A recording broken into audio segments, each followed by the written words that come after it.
বিনয় কৃষ্ণ তামুলী ফুকনৰ ৰচনাৰ শ্যামল চুমুৱাৰ পাত।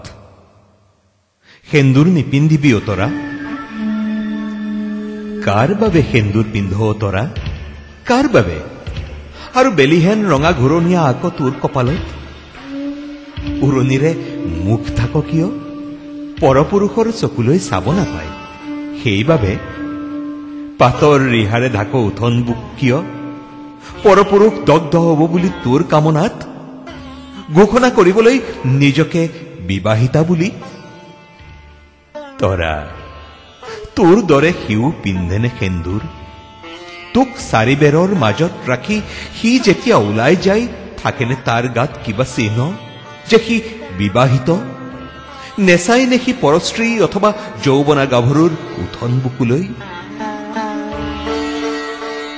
সি যে ঢলি পৰিব পাৰে তাৰ যৌৱনা অফিচ ছেক্ৰেটাৰীৰ দুবাহুত, তই জানো জান?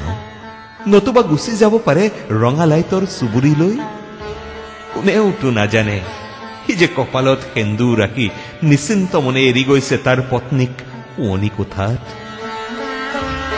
তৰা এই যে হোমৰ গুৰিতে তই এৰি আহ আপোন নাম, স্বামীৰ পৰিচয়ে হব পৰিচিতি, শইকীয়ানী, বৰুৱানী, ডাক্তৰণী, মাষ্টৰণী অথবা উপজা ঠাইৰ নামেৰে, লখিমপুৰীয়ানী, ৰংপুৰীয়ানী, নাইবা সন্তানৰ নামেৰে মইনাৰ মাক।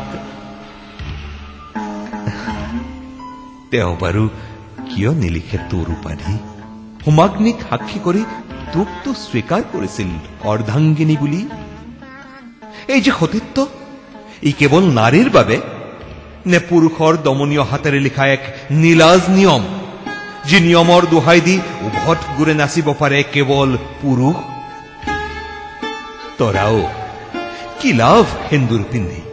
নিপিন্ধিবি যিদিনালৈকে বিবাহিত পুৰুষে নিপিন্ধে সেন্দুৰ তোৰ দৰে, অথবা চোলাৰ জেপত লিখি নলয় মই বিবাহিত।